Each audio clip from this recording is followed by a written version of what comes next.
जी, आप सबको आज द हॉट इशू के 52nd एपिसोड में मैं वेलकम करता हूं।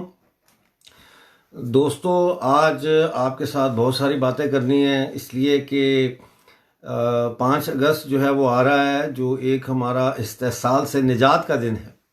यानी कि 5 अगस्त 2019 वो दिन है जिस दिन जम्मू कश्मीर और लद्दाख जो है वो इस 370 की जो डिक्टेटरशिप है और 370 की जो एक्सप्लॉयटेशन है, इससे आज़ाद हुआ, उसके इस्तेसाल से आज़ाद हुआ। और जो इस्तेसाल, सियासी इस्तेसाल हमारा हो रहा था, सो कॉल्ड पॉलिटिकल पार्टी जो कश्मीर की सेंट्रिक हैं, जो एक पाकिस्तानी नैरेटिव को लेके आगे बढ़ती हैं, उस इस्तेसाल से हमारी निजात का दिन था। और आयरॉनिक देखो क्या यार, ये वैसे पाकिस्तान वाले करते हैं। जी अनिल बजाज, गुड इवनिंग।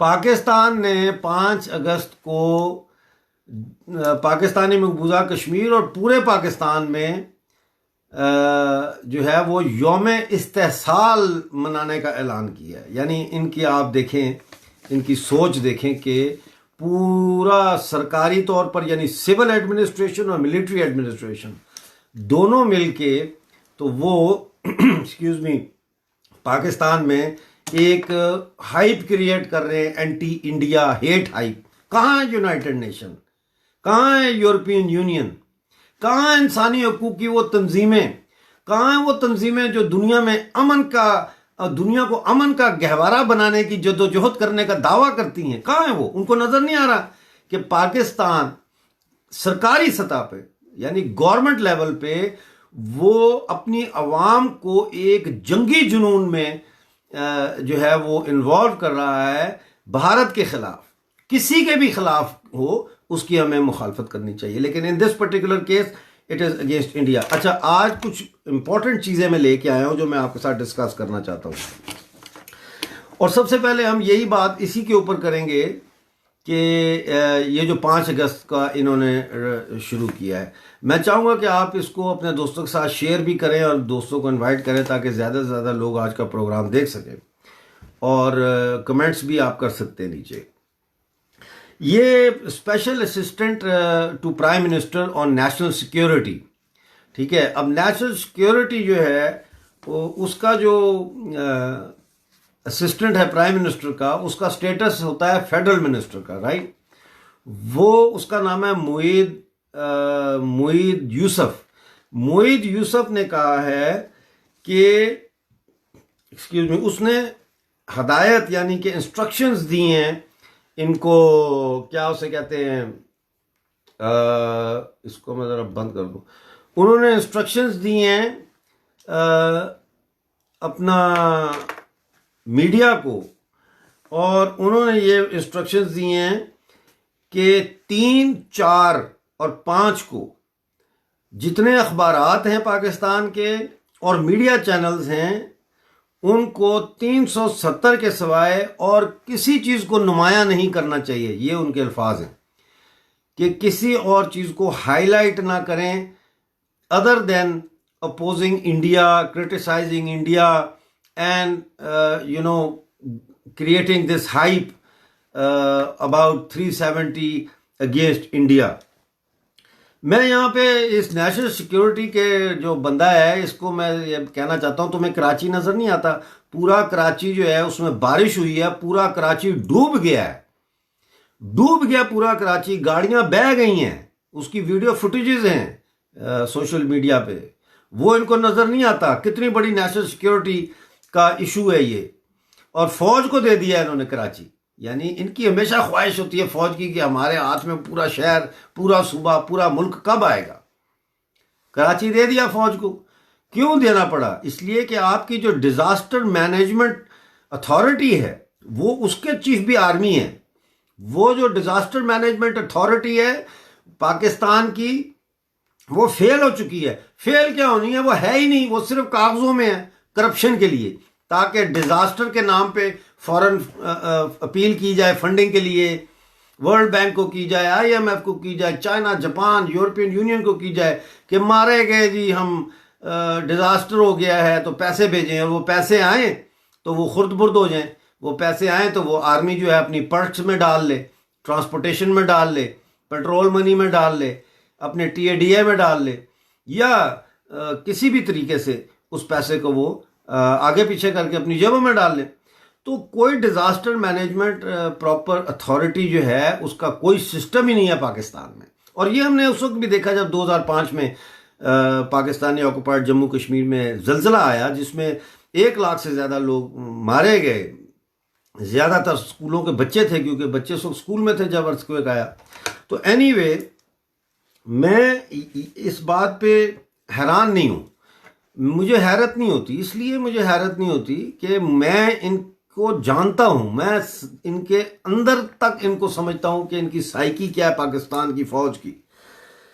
तो अब इन्होंने एक अलायंस बनाया है, ये इंडिया के ख़िलाफ़ जो प्रोपेगेंडा होगा कल से लेके 5 तक, इसमें मिलिट्री का जो विंग है ISPR का, पब्लिसिटी विंग, इसमें Pakistan broadcasting and information ministry है, और इसके अंदर इस्लामी नज़रियाती काउंसिल भी शामिल है।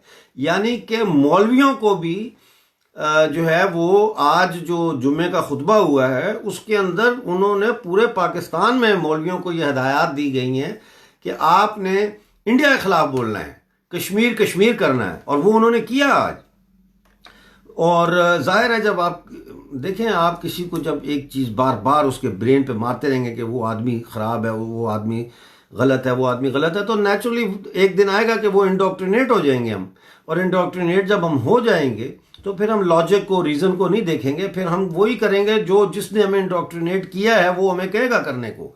वो हमें अगर असला पकड़ा के कहेगा बॉर्डर पार करो और जाओ और वहाँ पे इंडियन सोल्जर्स को मारो, तो फिर वो मारेंगे।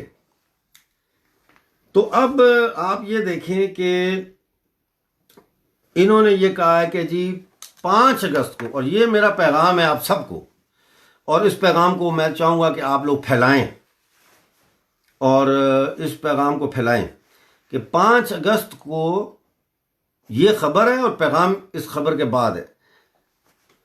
5 अगस्त को सुबह 10 बजे पाकिस्तानी टाइम के मुताबिक पूरे पाकिस्तान में 1 मिनट की जो है वो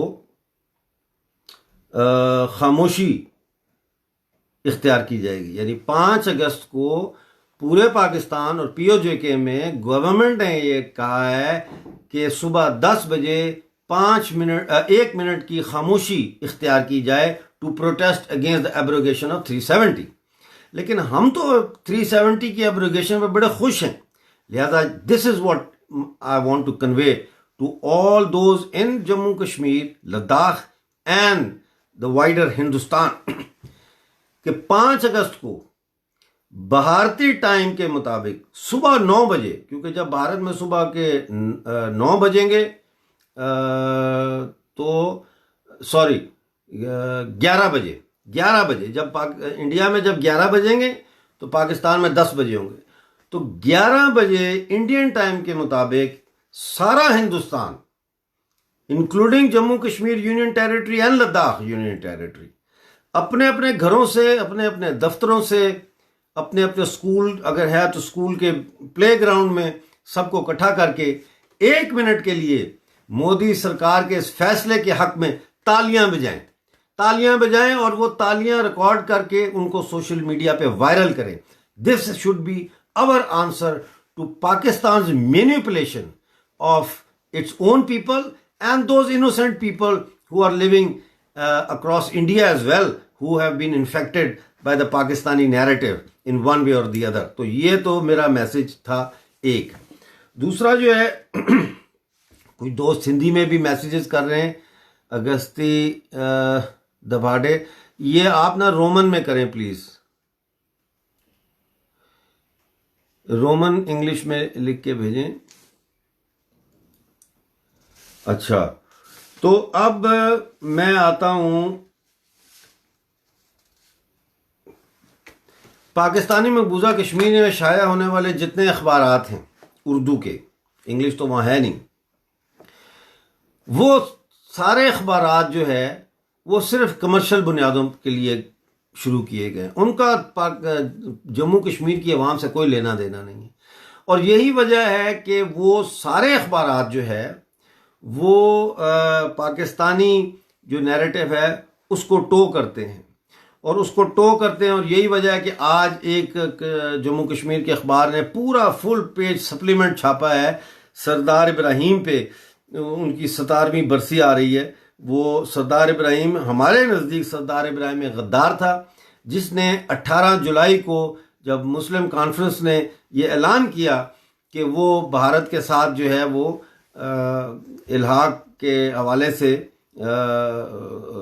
फैसला करेगी, तो इस शख्स ने, जो मुस्लिम कॉन्फ्रेंस का मेंबर था, अपने घर के ऊपर एक मीटिंग बुलाई और उस मीटिंग के अंदर इसने, वो इलीगल मीटिंग थी, इसने उस मीटिंग में ये ऐलान किया कि जी हम पाकिस्तान के साथ जाएंगे। वहाँ करारदाद मंजूर की और उसी करारदाद की को बेस बनाया हुआ है पाकिस्तान ने कि जी देखिए जी ये करारदाद वहाँ के मुसलमानों ने की। हालांकि वहाँ के मुसलमानों का इस करारदाद से कोई ताल्लुक वास्ता नहीं है। ये वो गद्दार है जिसको महाराजा हरी सिंह ने अपने खर्चे पे लिंकन इन भेजा पढ़ने के लिए और ये चीफ प्रोसिक्यूटर बन के मीरपुर में तैनात हुआ और वहाँ से बैठ के इसने अपनी ही रियासत के खिलाफ, अपने ही लोगों के खिलाफ साजिश की।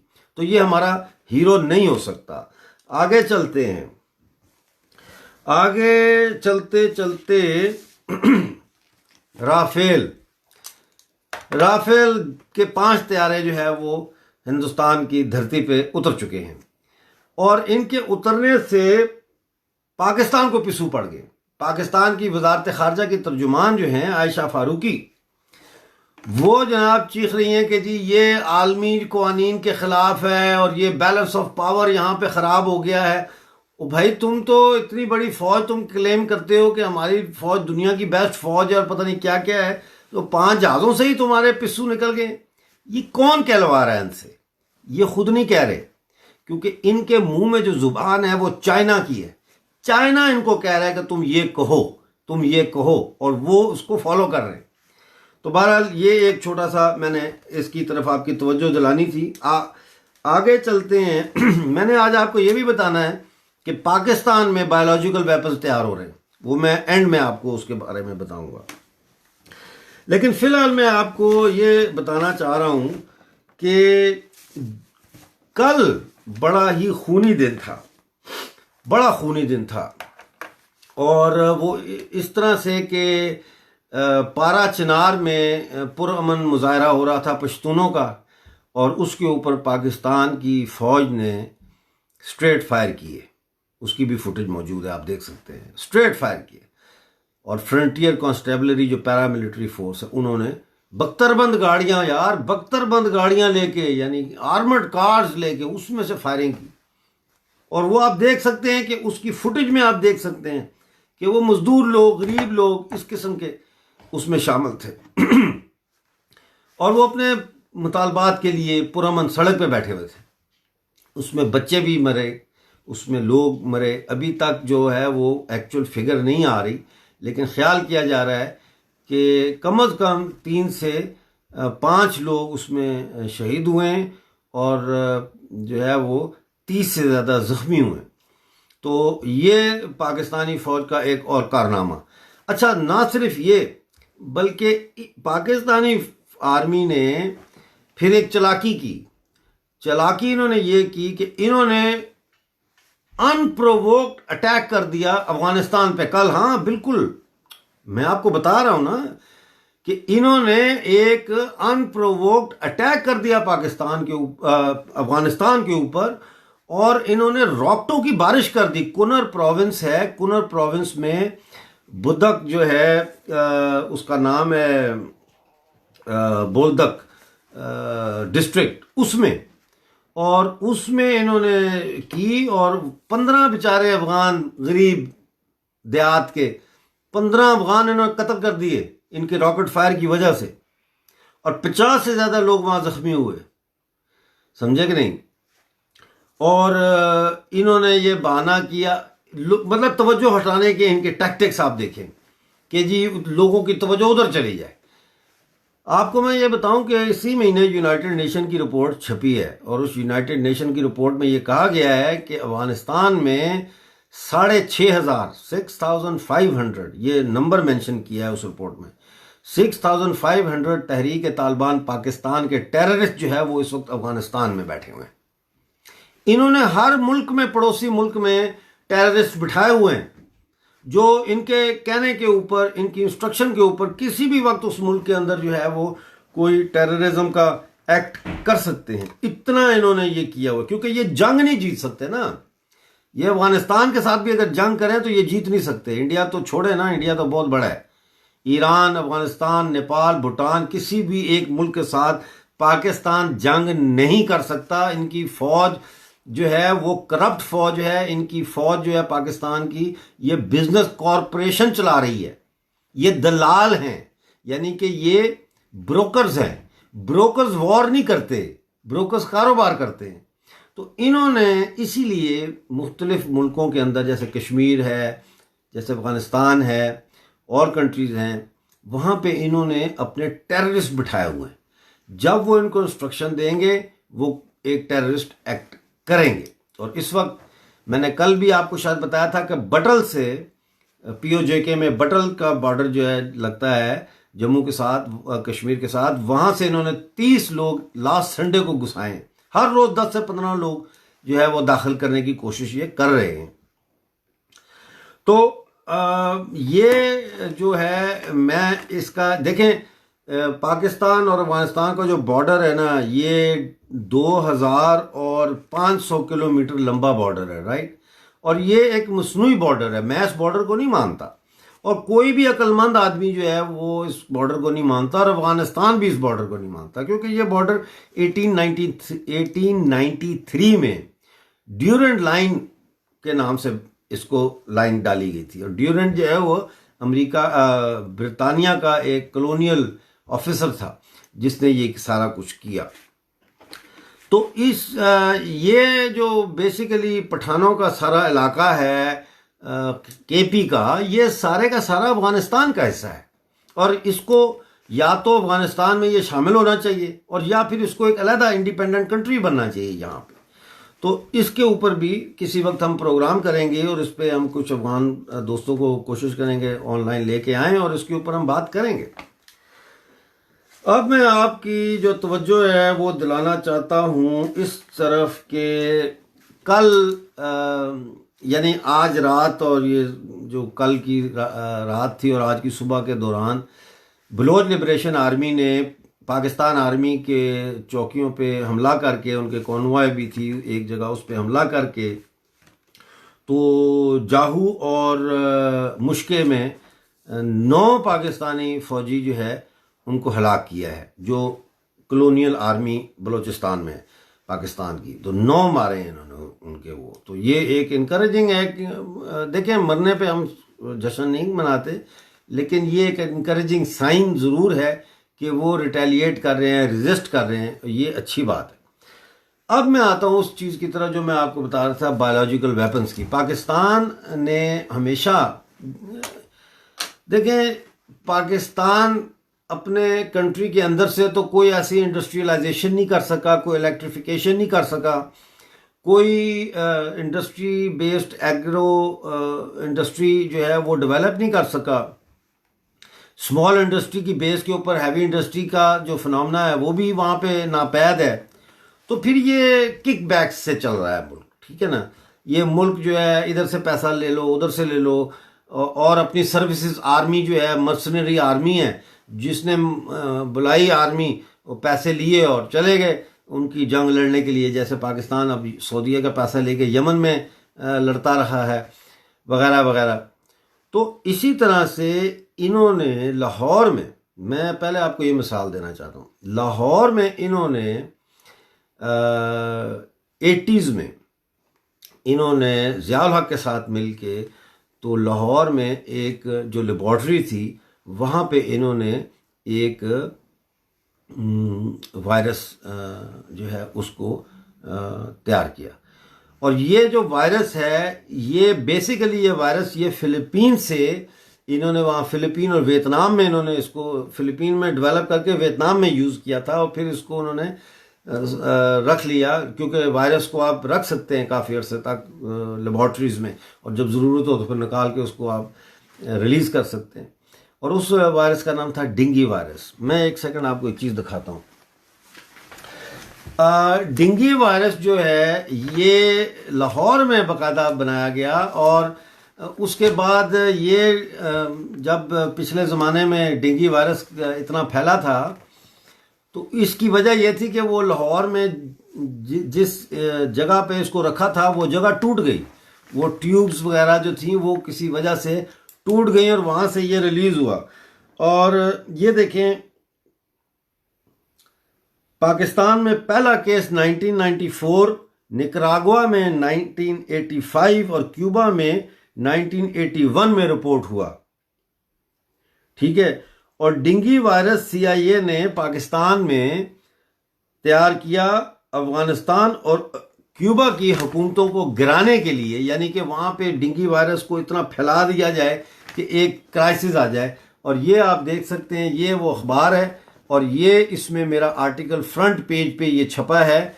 2011 30 सितंबर को मैंने ये लिखा था, ये छपा है। आप उर्दू नहीं पढ़ सकते ज़ाहिर है, तो इसलिए मुश्किल होगी, लेकिन मैं आपको इसकी सुर्खी पढ़ के सुना देता हूँ। हेडलाइन इसकी है कि डेंगू वायरस लाहौर में अमेरिका और CIA ने ज़िया दौर में पैदा किया, खुसूसी रिपोर्ट डॉक्टर अमजद अयूब मिर्ज़ा। तो अब इस वक्त एज वी स्पीक, और ये ऑफिशियल हो चुकी है बात, पाकिस्तान ने इस्लामाबाद की जो नेशनल हेल्थ लेबॉरेटरी है वो चाइना को दे दी है ठेके पे, और उसका लेबॉरेटरी का जो चेयरमैन है वो भी फौजी जर्नल है। ठीक है ना। तो वो ठेके पे दे दी, और वहाँ पे ये जो कोरोना वायरस है, इस कोरोना वायरस की जो वैक्सीन तैयार हो रही है उसको पाकिस्तान के सिटीजन्स पे टेस्ट किया जाएगा। ठीक है। अब ये कर रहे हैं कि ये चाइना और पाकिस्तान मिलके ये अब एक वायरस वहाँ पे एक्सपेरिमेंट्स कर रहे हैं, और ये कोलैबोरेट कर रहे हैं वायरस बनाने के लिए। और इसके लिए ये इस दफ़ा इस्लामाबाद के साथ साथ ये गिलगित बल्तिस्तान के बारे में भी खबरें आ रही हैं कि वहाँ पे भी लेबॉर्ट्री कायम कर रहे हैं। इसके अलावा गैर मुसद्दका इतलात ये हैं कि गिलगित में एक चाइना जो है वो पाकिस्तान और चाइना मिलके एक खुफिया न्यूक्लियर प्लांट भी लगा रहे हैं। दोस्तों साथियों, जैसा मैंने कहा, जाने से पहले आपको एक दफ़ा फिर याद करवा दूं कि 5 अगस्त हम लोगों के लिए एक यौम निजात है, लेकिन पाकिस्तान की आर्मी के लिए वो एक यौम इस्तेसाल है, क्योंकि 370 और कश्मीर की सियासत को इस्तेमाल करते हुए ही पाकिस्तानी फ़ौज ने कश्मीर के मासूम और सीधे साधे भोले मुसलमान लोगों का जो है वो इस्तेसाल किया, उनको इस्तेमाल भी किया और उनका इस्तेसाल भी किया। 5 अगस्त को भारत के वक्त के मुताबिक 11 बजे सब लोग निकलें, 1 मिनट के लिए तालियां बजाएं मोदी सरकार के इस फैसले के हक में, क्योंकि उस वक्त 10 बजे होंगे पाकिस्तान में, और 10 बजे पाकिस्तान में वो करेंगे, क्या उसे कहते हैं, 1 मिनट की खामोशी प्रोटेस्ट में, और हम यहाँ तालियां बजाएंगे। तो देखते हैं कि 1 अरब 30 करोड़ लोगों की तालियों की गूंज की आवाज़ ज़्यादा है, या 22 करोड़ की जो है वो खामोशी वो ज़्यादा असर रखती है। आप सबका बहुत बहुत शुक्रिया।